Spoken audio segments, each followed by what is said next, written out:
Perhaps some of you have had a similar experience as I've had. Water skiing. You forget the process of trying to get up. Say you got up, and you're skiing behind the boat, and you're right directly behind the boat, and you're feeling great. Like, I'm up, I'm skiing, I'm looking around. Let me experiment a little bit. And so you turn and you go up and you go over to the side, and you're out there, the rope's long, you're kind of leaning back, feeling good about yourself. And then you're starting to get a little tired, so you think, time to get back and get over to the back of the boat again. And the boat begins to turn a little, and then you realize a couple other boats have gone by. And as you're trying to get back in that one little stream there, there's a number of wakes you have to go over. And all of a sudden, feeling so good about yourself has gone away. Because now you're flailing around. How many people have had this experience? You know what I'm talking about, right? You're flailing around, you're bouncing around, your knees are up like this, your back, and you're just being pulled. And what are people yelling from behind the boat? I thought you'd been in this scenario. Let go of the rope. Let go of the rope. I've even hung on to the rope after I've fallen down.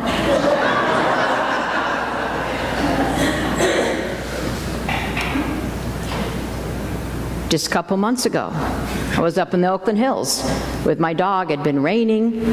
We were getting near the road, so I put her leash on, and I wasn't paying attention. It was slippery.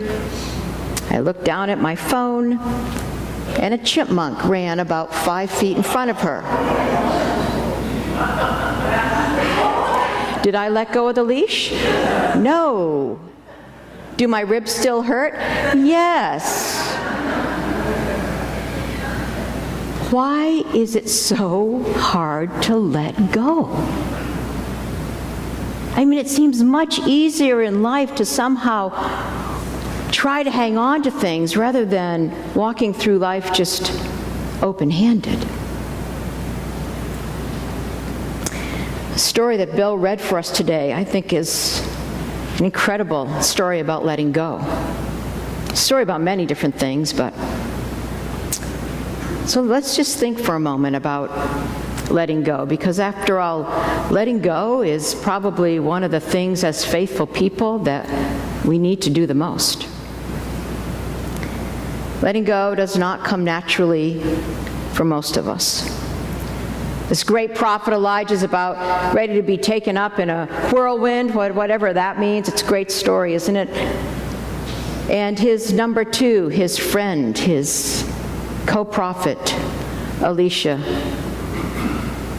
doesn't want to let him go. They go from one town, Bethel, to the next town, Jericho, then to the Jordan River. And each time they get someplace, right before they get there, Elijah says to Elisha, I need to go now.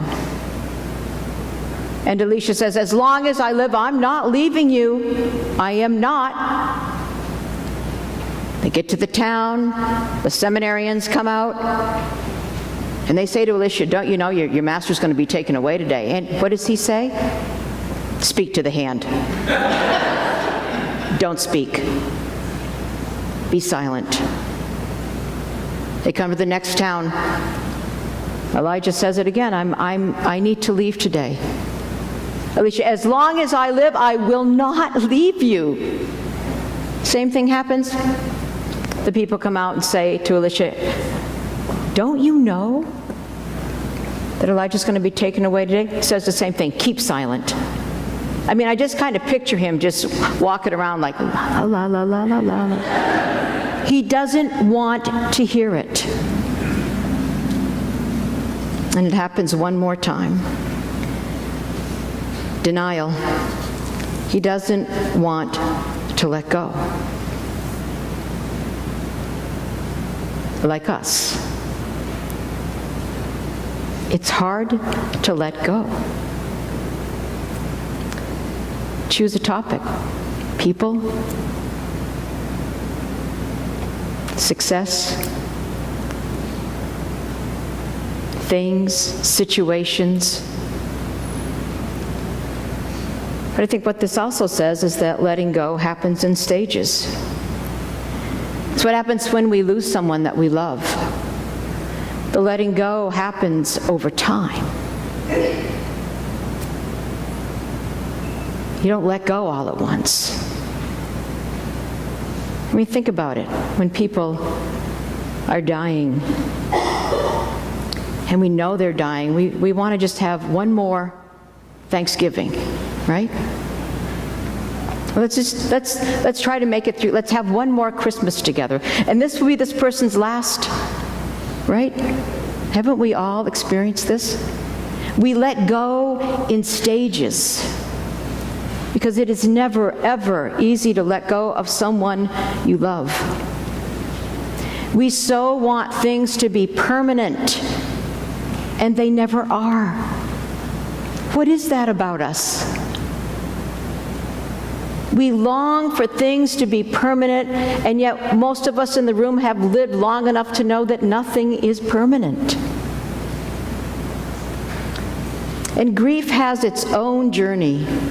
The letting go happens in stages, and sometimes when you think you're kind of done with stages, something will happen and it starts all over again and it goes to a deeper level. Are you with me? Happens whether you are the lever or the left. Sometimes another kind of loss will come up and bring it all back. I think I've said to some of you that the events that happened in Orlando brought back an entire wave of grief over me that I thought I had worked through years ago. But there I was again, going through the stages. I'm sure I'm not alone. Letting go means that sometimes that we have to change. Elisha would no longer be a number 2 to Elijah. He would have to step into his own fullness, and sometimes we are afraid to let go because we don't want to succeed and be our full selves, and sometimes we're afraid to let go because we're going to fail or think we might. You know, tell me, people in the room, isn't aging one big process of letting go?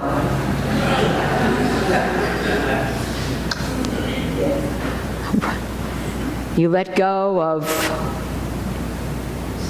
a body that once worked in one way and now works in another. You let go of people, you let go of identities. In retirement, you let go of roles. Letting go affects our identity sometimes, or our ego self, and you know what I mean by that in the psychological term of ego.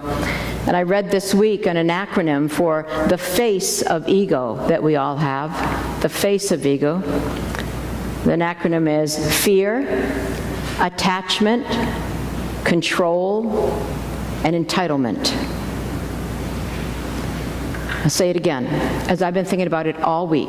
Fear, attachment, control, and entitlement. And even this week, when it was small things that I needed to let go of, I thought, what is it? Am I being fearful? Am I attached? Am I trying to control? Which, I mean, I rarely do. Do I feel entitled? Wow.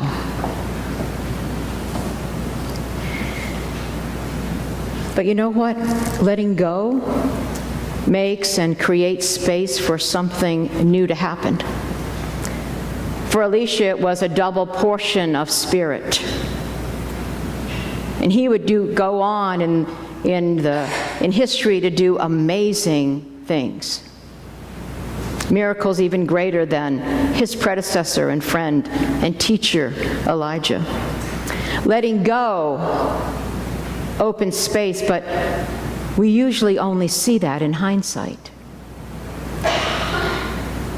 I mean, I'm sure that there's not a person in this room who hasn't struggled to let go of something, and in the letting go, something amazing happened that they had never expected. In hindsight, it's easier to see that. In the midst, of letting go, not so much. And when it comes to church, it's really hard for us to let go. Church often is the last place we want to see change, right?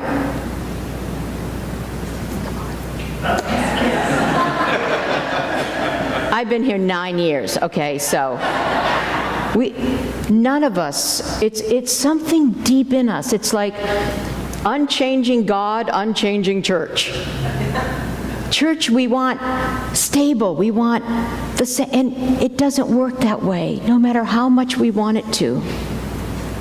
It was so hard to let go of Bonnie last week. Really, I was totally Alicia last week, just walking around like, la, la, la, no, she's not leaving. Don't talk to me about it. But you know what?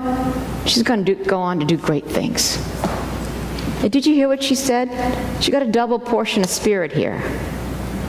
She's going to go on to do amazing things. And some space is being created. I don't know what it is yet. That's okay. Just think of some of the people that have walked through here. Look at Greg Davis. He's out there in Vegas. God bless him. It's probably 110 there today, too. Pastor in his own church, doing amazing things. Look at Jerry.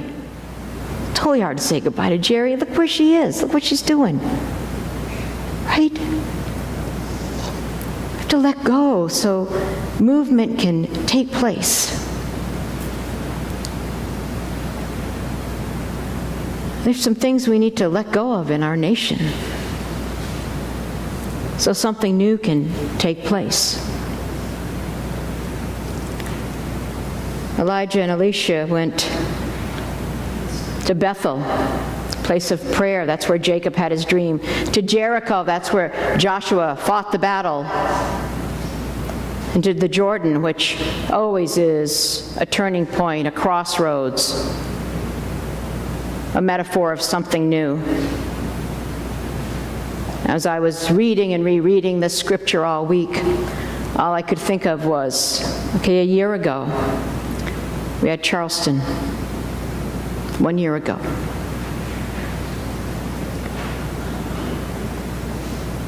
Bethel, House of God. Charleston, AME, House of God. Months after that, San Bernardino, Jericho, fighting.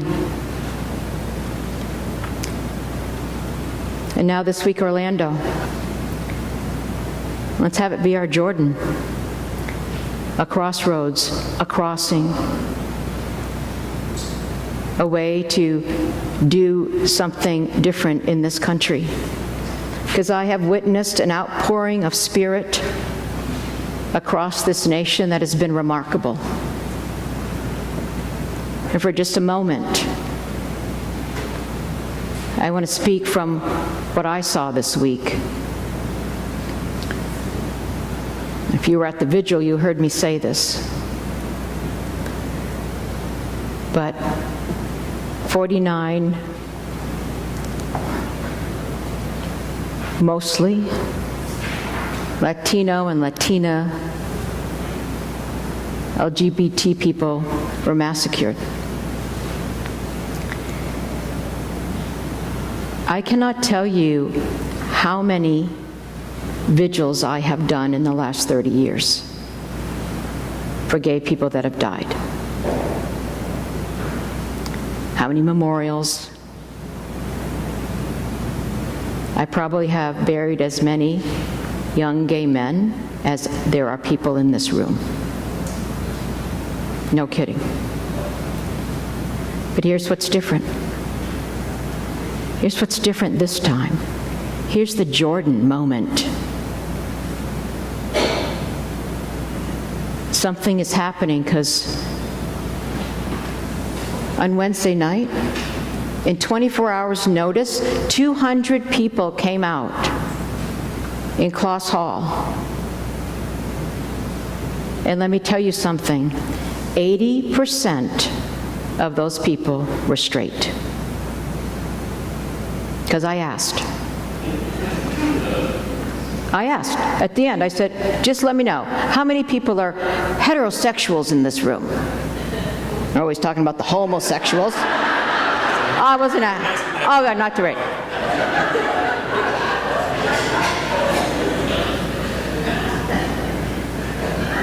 Over 80% of the room raised their hand. Now that may not seem like something to you. To me, that was something I have never, ever experienced in my life or in my ministry.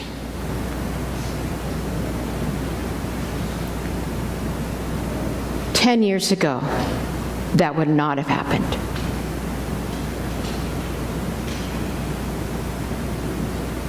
"20 years ago, that would have never happened. 30 years ago, it would have barely made the news, because it did happen 30 to 40 years ago, and it didn't make the news, where over 30 gay people died in a fire in New Orleans that was set at the MCC when they were in church. It didn't even make the news. A couple local papers in New Orleans. This is a Jordan moment. You know why? Because millions and millions of people across this nation are raising up and rising up to stem the tide of hate and saying, we stand with you. The gay community is reaching out to the Muslim community. Somebody say Jordan, right? It's a Jordan moment. And this week I had to let go of a lot of pain from the past. I had to let go of a certain identity. You know why? Because I can't say anymore that I'm alone in this.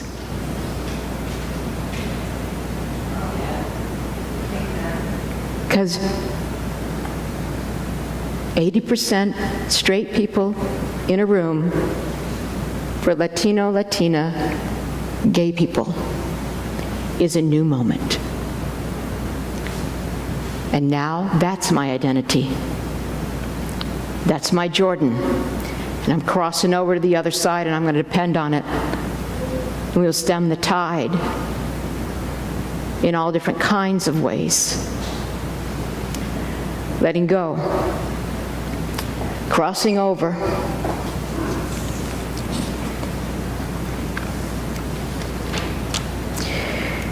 Letting go whatever way we need it in our life.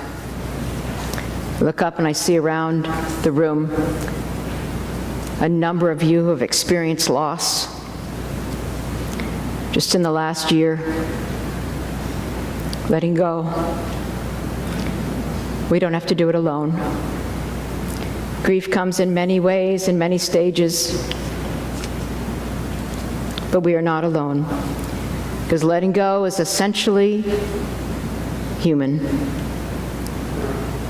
Mary Oliver says, everything I have ever learned in my lifetime leads back to this: the fires and the black river of loss, whose other side is salvation, the meaning of which none of us will ever know. But to live in this world, you must be able to do three things: to love what is mortal, and to hold it against your bones, knowing that your own life depends on it. And when the time comes to let it go, to let it go.